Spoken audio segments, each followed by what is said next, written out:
Primeiro domingo da Quaresma, dos 5 domingos que iremos viver a Quaresma, até chegarmos no domingo de Ramos, que inicia a nossa Semana Santa, rumo ao domingo da Páscoa, a festa da ressurreição do Senhor. E nesse primeiro domingo, como todos os domingos dessa Quaresma, Deus vai nos ensinar de modo muito pedagógico, de maneira muito sábia, como nós temos que lidar e viver com o tempo da Quaresma. Na medida que nós vamos escutando Deus falando e nos ensinando, nós vamos aprendendo também a viver e a saber como viver no caminho do Senhor, que é o que Jesus quer nos ensinar a cada domingo, de modo especial em cada domingo da Quaresma. Então, nesse primeiro domingo, meus amados, nós iniciamos a liturgia da igreja, nas suas palavras, lendo essa história tão conhecida por nós no livro do Gênesis, que é a história de Noé. Noé é a arca de Noé.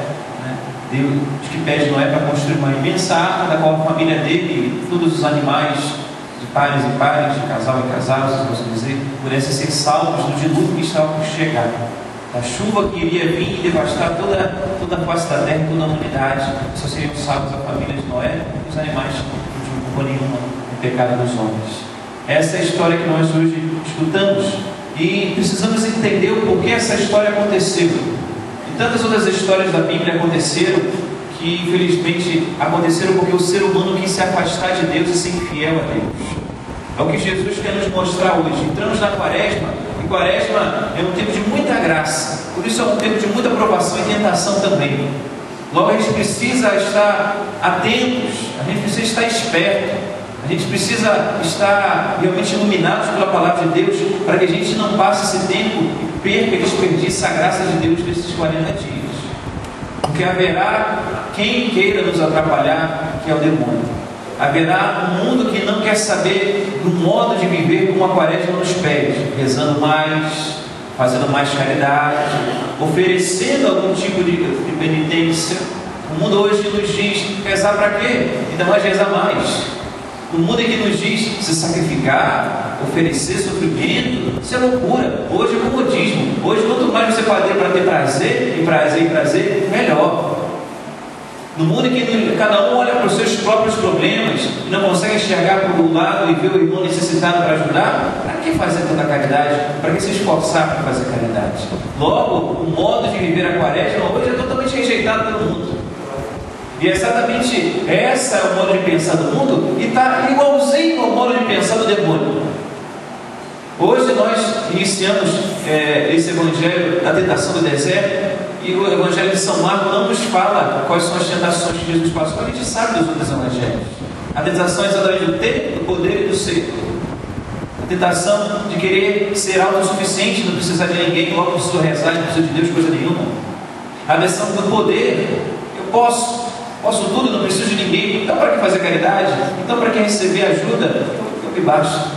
A tentação do ser: eu sou mais eu passo por cima de tudo, nada pode me atingir, eu não posso sofrer, eu tenho que passar por cima de tudo. São as tentações do demônio, que exatamente Jesus passou e que nós também iremos passar, ou já passamos ao longo da nossa vida, por causa do mundo que nós vivemos, né? Ainda mais na Quaresma.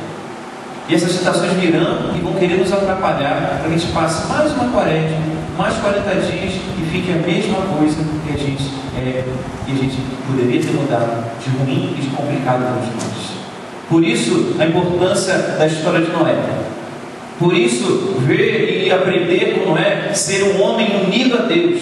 Essa primeira leitura fala da aliança. Deus falou: eu vou estabelecer contigo uma aliança, um casamento, uma união. Eu vou se aproximar de você. Eu vou casar na aliança, né? Quando a gente pensa em aliança, a gente pega casamento, né? Vai casar, bota aliança, sinal de compromisso, de respeito, de fidelidade, não é isso? Tudo que seja, quando vocês casam propriamente o padre não promete a Deus, né? Quando vocês estão casando, eles botam aliança um dedo do outro, aliança de ser um para o outro, e vice-versa. Deus fez uma aliança conosco, e até hoje, desde os tempos de Noé, a aliança de Deus só aumentou para conosco. Deus nunca quebrou essa aliança, não importa o que a gente faça. Deus está do nosso lado, pronto, acabou, se assim posso dizer. Deus sempre estará do nosso lado, Deus sempre estará nos amando, Deus sempre estará nos ajudando, e nunca nos abandonará em nenhum momento da nossa vida, como não abandonou Noé, e nenhum dos filhos de Noé, e nenhum dos homens que viviam no tempo de Noé. Então você se pergunta: então, pai, por que só Noé foi salvo e tantos outros foram mortos pelo dilúvio? Porque só Noé fez aliança com Deus. Deus fez aliança com todos, mas só Noé fez aliança com Deus. Só Noé pôde escutar a Deus. Só Noé pôde saber que haveria um dilúvio porque estava próximo de Deus. Por isso pôde construir uma arca e salvar os animais. Todos os outros viviam como Deus não existisse. Ouviram do dilúvio e não acreditaram que Deus ia mandar o dilúvio. E não se converteram de vida e nem se preocupavam com Deus. É exatamente o que pode acontecer na nossa vida quando a gente não se preocupa com as coisas de Deus. Ou quando as coisas de Deus ficam em segundo plano, ou em terceiro, ou quarto. Haverá dilúvios na nossa vida. Haverá momentos difíceis, complicados, doloridos. Complicados realmente. E nós não vamos conseguir passar sobre em cima, né? Sobre e embaixo. As pessoas de português dizem mesmo? Né? Não vamos passar sobre os problemas como Noé navegou, se posso dizer, sobre aquele imenso mar, aquela imensa enchente e sobreviveu, se nós não estivermos ligados e fiéis a Deus. Quem de nós não vai passar por um momento difícil que parece que ele está sendo afogado, ou parece que ele está sendo morto, ou parece que a gente está... Se nós não tivermos Deus, não haverá como se salvar. Não haverá como a gente sair dessa situação ileso, sem estar machucado, sem estar ferido, sem se sentir derrotado, sem perder algo, sem perder alguém. Só na aliança com Deus que a gente consegue fazer isso. Por isso, nós hoje é dia de se perguntar: por que então eu sou infiel a Deus? Por que então eu não faço uma aliança com Deus para que nos momentos que eu mais preciso, Deus me ajude, me proteja e me faça superar os problemas? Pelo contrário, todas as vezes eu caio e é todas as vezes um problema muito grande. Por que eu não faço como Noé? Por que eu não faço como os filhos de Deus que se entregaram? Porque nós não seguimos, meus amados, o caminho do Senhor. E o caminho do Senhor foi isso muito claro para nós no sábado: é verdade e amor. Verdade e amor são os caminhos do Senhor. Que terrível. Verdade e amor são os caminhos do Senhor. Será que nós estamos vivendo isso? Pai, estou até vivendo, mas afinal de contas é tanta coisa que atrapalha, né? É tanta coisa que complica a gente fazer a vontade de Deus. No evangelho de hoje, você não viu? Jesus foi no deserto jejuar, rezar, e estava lá o tal do Satanás, do demônio, tentando atrapalhar ele de fazer o que Deus queria, tentando tirar ele do caminho de Deus. Imagina se Jesus tivesse escutado o demônio, não faria tudo o que fez por nós. Não iria curar ninguém, não iria pregar a palavra consoladora, não ia morrer por nós não estaríamos salvos hoje. Estava lá para atrapalhar, e é exatamente isso que o demônio é, porque atrapalha. E no mundo que nós vivemos de hoje, como eu falava no início, é um mundo que nos atrapalha a ser cristãos, nos atrapalha a ser fiéis a Deus. Infelizmente, o mundo está falando contra Deus, atrapalha a gente viver no mundo. O que a igreja diz nos atrapalha de sermos modernos, nos atrapalha de termos namoradas, de querermos seguir como o mundo pede. A igreja não nos atrapalha, a igreja é chata.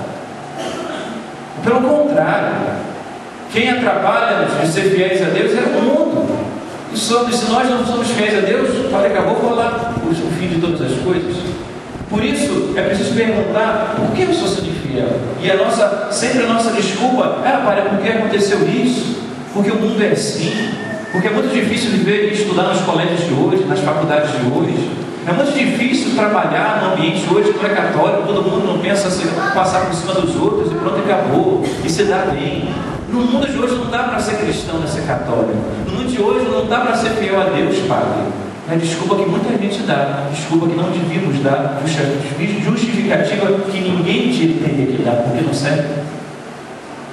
Então porque o demônio existe, o Evangelho falou, o demônio estava tentando, então ele atrapalha a nossa vida. Poxa, não dá, ele é muito forte, ele é um anjo, ele é poderoso, ele não pode, quando ele faz as coisas, a gente cai no bobo. Meus amados, nós temos Jesus do nosso lado. Isso se você quer estar com Jesus. Vamos falar, se Jesus está do nosso lado, se você quiser estar do lado dele, não haverá mundo de ninguém, não haverá demônio de ninguém que possa te derrotar, que possa te abalar, que possa te levar à destruição. Porque ninguém é mais forte do que Jesus. O demônio não é mais forte do que nós, sabia? Não é. Porque nós estamos com Jesus. Porque o demônio então pega tanta gente, Padre? Porque ele consegue tentar e levar as pessoas a pecar? Porque ele não é forte.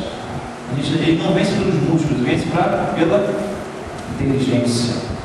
O demônio vence pela inteligência. Ele sabe que não tem força, ainda mais se você está ali perto de Jesus, ele vai vencer pela inteligência, pela esperteza, pela malícia. Muita gente cai nas coisas do demônio porque se deixa enganar pelas coisas que ele vai ofertando, das coisas que ele vai entregando para nós. A gente vai achando que é bom, que é legal. E se ele fosse apresentasse para nós, vamos falar para as crianças, né? Com um chifrinho, com um rabinho, um vermelhinho, ninguém quer atrás dele, feio, ninguém vai. Ele se apresenta como algo que coloca medo, mas como algo que é bonito. Até de manhã eu comparava, eu dizia que não concordava com a comparação de Santo Agostinho com o demônio. Santo Agostinho dizia que o demônio é como um cachorro acorrentado latindo. Todo mundo tem medo de cachorro latindo? Tem? Não tem. Quando eu vou visitar alguém, quem está comigo, eu mando primeiro. Entra comigo. Se morder você, não vai morder a mim. Afinal de contas, o teu quarto vai ficar para mim. Não, lá na frente, pelo amor de Deus. Eu disse que discordo, porque todo mundo tem medo de cachorro latindo. Eu vou dizer, o demônio não é nada cachorro, o demônio é gatinho. Igual aquele do Shrek, que faz aquela carinha assim. Todo mundo, olha só, que bonito. Aí daí todo mundo leva o gatinho para casa e vai ver o que é bom para nós. Né? É claro, é exatamente isso a tentação. A tentação se apresenta de maneira bonita. Ah, meu amado, olha aquela mulher que está dando banho para você. Ela é bonita, loira, olhos azuis. Olha para a mulher da tua casa, está gorda, feia, assim. O demônio faz isso. É o demônio. Você acha que ele vai lá? Não vai não. Né? É como nos desenhos, não é isso que acontece? Dá um diabinho de um lado, um anjinho do outro. É exatamente isso. Vai atrás. Não dá mais não. Olha, não trabalha. Olha, aqui dá para fazer um caixa 2, vai ganhar mais dinheiro. Aí dá um anjinho do outro. Não, rapaz, você é um cara sério, né? Vamos pegar. Não faz isso não. É sua mulher, você não prometeu, né? Ela demônio de um lado, aí você escolhe. Porque o demônio não obriga nada a ninguém. O demônio é uma sugestão, como a gente dá a sugestão do outro. Tá? Olha, faz isso, vai para aquele lugar. Ali é mais curto, ali é melhor. Toma isso que é melhor. O demônio faz a mesma coisa. Só que, claro, a sugestão dele sempre para se dar mal. Se a gente seguiu, não. Aqueles pensamentos, esses pensamentos vêm de repente, né? As coisas vão se apresentando, são erradas. E se a gente não estiver ligado a Deus, se a gente não tiver um anjinho de Deus do nosso lado, não vai ter quem fale do teu lado, né? Não fale o que é certo. O demônio diz: fácil. Sem dar a mão para Deus, sem estar com Deus, sem ouvir a minha voz, como cantam e dançam nossos irmãos aqui, os jovens, a música da Tele Patrícia, não vai chegar a lugar nenhum, né? Vocês estão tem que estar cansados de saber que é tentação, cansar toda hora. É ouvir a minha voz, ouvir a voz de Deus, não a do cabetinho, né? Agora, é decisão nossa termos força para isso. Porque Jesus já disse: coragem, eu venci o mundo. Jesus já disse, e Jesus já pisou a cabeça da serpente. Só não vence essas tentações do mundo quem não está do lado de Deus, quem não é fiel a Deus. Quem não é fiel a Deus naquilo que Deus deixou para ele ser fiel. O que Deus deixou para ele ser fiel? A igreja, a missa, os sacramentos, a Bíblia, a oração. Se a gente não é fiel nisso, a gente não faz aliança com Deus, logo a tentação vence. Que a tentação não vai parar. Logo o mundo vence, porque o mundo não vai parar. Se nós pararmos de estar com Deus, pronto, estamos derrotados, somos fracos, estamos vencidos. É isso que Jesus quer dizer para nós hoje. É isso que Jesus quer que hoje nós aprendamos. E hoje com esse primeiro domingo, para que a gente não coloque desculpa em nada. A única desculpa, né, o único erro está em nós mesmos, não queremos ser mais de Deus, não fazer aliança com Deus. Jesus venceu a tentação do demônio e iniciou o seu ministério. Quando nós precisamos vencer muitas tentações, não é fácil, não é, e se não é fácil, é exatamente por isso que precisa mais de Deus. Estar mais com Deus. Então vamos pedir muito a Deus hoje, que nós possamos realmente ouvir a voz de Deus, seguir a Deus, e a gente vence qualquer tentação. Porque a maior tentação do demônio é essa, de você não fazer a vontade de Deus, ou não fazer o que Deus pede que você faça. Porque quando a gente não faz a vontade de Deus, ou quando a gente não dá mais para Deus quando Deus pede, nada acontece na nossa vida. Porque se Deus está pedindo mais para você, é porque Ele quer te dar mais.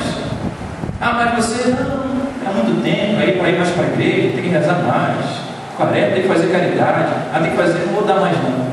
Aí como você não dá mais para Deus, não faz mais por Deus, nada acontece. E se nada acontece, o que vai acontecer depois de um tempo? Você vai cansar de Deus, você vai cansar da igreja, porque afinal de contas você acha que nada muda na tua vida, que nada se transforma, que a tua casa é a mesma coisa, que a tua vida é a mesma coisa. Pronto. O demônio que é inteligente e que não consegue vencer uma batalha direta conosco, porque Jesus está ao nosso lado, ele vence como? Pelo cansaço. O demônio vence pelo cansaço. Porque ele faz você não dar mais para Deus, e você não vão se entender, ou você não vai se entender com Deus, as coisas não vão acontecer, e você vai reclamar que Deus não está na tua vida, que Deus está demorando, e ele venceu pelo cansaço, você vai embora.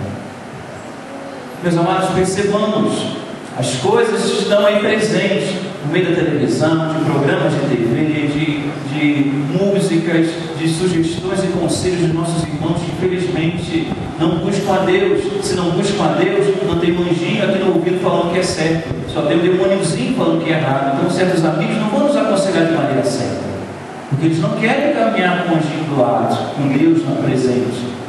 Estão dando a voz, e só a voz, e ouvir a voz daquele que infelizmente quer atrapalhar a nossa vida. Atrapalhar. Mais do que isso ele não pode. Mais do que isso só se você deixar. Tem tanta gente reclamando, mas padre, há tanta coisa complicada, há tanta coisa difícil na minha casa. Então porque você quis se entregar para Deus de alguma maneira. Porque o máximo que Deus pode fazer na tua vida é tentar. Fazer a tentação. Se ele estava a ter mais força na tua vida, porque você quis. Ou alguém na tua casa quis. Porque alguém foi buscar, onde tinha que buscar, milagre ou cura para a vida. Errado. Errado. O demônio faz as coisas começarem muito bonito. Se você correr atrás de alguns lugares em que não é Deus que está agindo, e se não é Deus que está agindo, é o demônio, e ele pode fazer milagre, pode fazer cura, ele pode te dar trabalho, pode te dar dinheiro, ele pode te dar poder, ele pode te dar tudo. Tudo. Para você iniciar feliz, mas o demônio só inicia feliz, para depois terminar triste, terminar destruindo. Só com Deus nós iniciamos felizes e terminamos felizes, mesmo que o caminho seja o caminho de cruz e dificuldades, porque o demônio e o mundo estão aí presentes, mas a gente termina feliz. Agora meu filho estava doente, minha filha estava assim, eu estava complicado, então eu fui atrás de fulano e tal. Então, meus amados, fora da palavra de Jesus Cristo não há salvação, não há verdadeira cura, graça, e não há verdadeira salvação. Se você busca fora do nome de Jesus Cristo qualquer graça espiritual para a tua vida, tenha certeza, essa graça vem do demônio. Graça, se eu posso dizer, esse benefício. E tenha certeza de te dar no início, para depois cobrar no final. O que o demônio faz no final é destruir, porque ele veio para matar, roubar e destruir, diz a palavra de Deus. Então, percebamos, sejamos mais espertos. Os filhos da luz precisam ser mais espertos que os filhos das trevas. Mansos como as pombas, mas ágeis e espertos como as serpentes, Jesus disse. Não sejamos bobos para cair em qualquer palavra, tentação, ou qualquer coisa que dizem sobre Deus, ou sobre Jesus, ou sobre a igreja, ou sobre aquilo que é bom e que é ruim. Às vezes tem que ser tratado igual criança. Eu falava para as crianças ontem: olha, quando você escutar alguma coisa, quando você ver algo na televisão, pergunta a papai e mamãe se aquilo é bom ou não. Pergunta se aquilo ali, aquele que você escolheu todo o coleguinha no colégio, chega em casa, não faz não se conversa que é bom não. Pergunta se é bom ou não. Para você aprender qual caminho você tem que seguir. Confia em quem te ama. Confia em quem te gerou, em quem te criou, em quem o seu pai e sua mãe. Às vezes a gente já acredita que vai falar a coisa certa. Se não acredita nele, acredita naquele que te ama, que te gerou e que te criou, Deus. Esse te ama de verdade. Esse vai estar com conselhos. Porque nas horas que você precisar, é Deus que vai te amar. É Deus que vai te aconselhar no caminho certo. E não aqueles que se acham amigos, ou dizem até amigos, mas não estão com Deus. Podem até ter boa vontade de te ajudar, mas a boa vontade, diz aí de um bom ditado, o quinto dos infernos está lotado. Não chega, lotado. Não, meus irmãos. Não temos que ter só boa vontade de ajudar, temos que saber ajudar. Para saber ajudar, é preciso aprender com quem sabe qual é o caminho certo. E o caminho certo é o da verdade e do amor, não da mentira e do ódio. Porque o da mentira e do ódio é do demônio, da verdade e do amor é de Deus. Se você vive uma mentira da vida, mentindo para você mesmo, mentindo para Deus, mentindo para os outros, se enganando, tem certeza que esse caminho não é o de Deus. Se você vive um desamor, se você vive um ódio, um egoísmo na sua vida, tem certeza que esse caminho não é o do Senhor. Sabemos muito bem o que é. Então que o Senhor Jesus Cristo nos faça realmente entender o que fazer, porque Deus já fez tudo, já nos deu tudo de mão beijada, faca e o queijo nós temos na mão. Deus já deu a estratégia, Deus já deu a escalação, Deus já deu as armas para vencer o demônio. Já temos tudo. Estamos armados até os dentes para vencer o demônio. Temos a Bíblia, a palavra de Deus, a Eucaristia, temos tanta coisa, só cai quem quer. Só vence, ou só é derrotado quem quiser. Porque é isso que o demônio quer na nossa vida. Derrota após derrota, nós vamos perdendo aquilo que Deus nos deu. A felicidade que você tinha hoje, você não tem mais. A alegria que você tinha hoje, você não tem mais. O convívio fraterno e amoroso que você tinha com seu esposo, hoje você não tem mais. A convivência bonita que você tinha entre pai e mãe, e hoje você não tem mais. Ou hoje você não consegue conquistar tudo isso. É porque realmente o demônio foi vencendo na tua vida muitas batalhas. Muitas batalhas, porque você não estava do lado de Deus, deixou certos momentos, situações ferirem teu coração, tirarem aquilo que você tinha de bom, e hoje você é uma pessoa do jeito que é, às vezes amargurada, triste, desanimada, sem esperança, sem saber onde ir, sem saber o que fazer. Tudo que você tinha de bom você perdeu, o demônio foi vencendo. Está na hora de abrir os olhos e começar a vencer, porque Deus não nos dá mais alegria, Deus não nos dá mais esperança, Deus nos dá mais fidelidade, certeza de que é possível ser feliz com Deus, mesmo que batalhando nos dias de hoje. E não se iludam. Estar do lado de Deus é estar do lado do bem, mas combater contra o mal. A batalha vai existir, a guerra vai existir, a luta vai existir, mas saiba de quem você está do lado para se vencer, a sair vitorioso. É o que Jesus quer nos mostrar no início dessa quaresma, que a gente tem esperança e saber como proceder nesses 40 dias e colher as graças de Deus, e não sermos mais um ano enganado por Satanás, por demônio, pelo encardio, pelo nome que vocês quiserem dar a esse anjo, né? Que vocês possam entender, para que a gente possa colher e não serem enganados mais uma vez nessa quaresma. Perseverem de bons propósitos. A palavra de Deus nos ensina, é essa. Alguma dúvida? Volte à palavra de Deus, volte ao que o Senhor nos explica, para que a gente saiba o que fazer nessa quaresma e não perca mais ou menos tantas graças que Deus tem nos dado. Talvez seja isso que Deus quer nos dizer hoje. Nós guardemos no coração essas palavras dessa semana, para que vivamos durante os 40 dias na graça de Deus. Louvado seja nosso Senhor Jesus Cristo.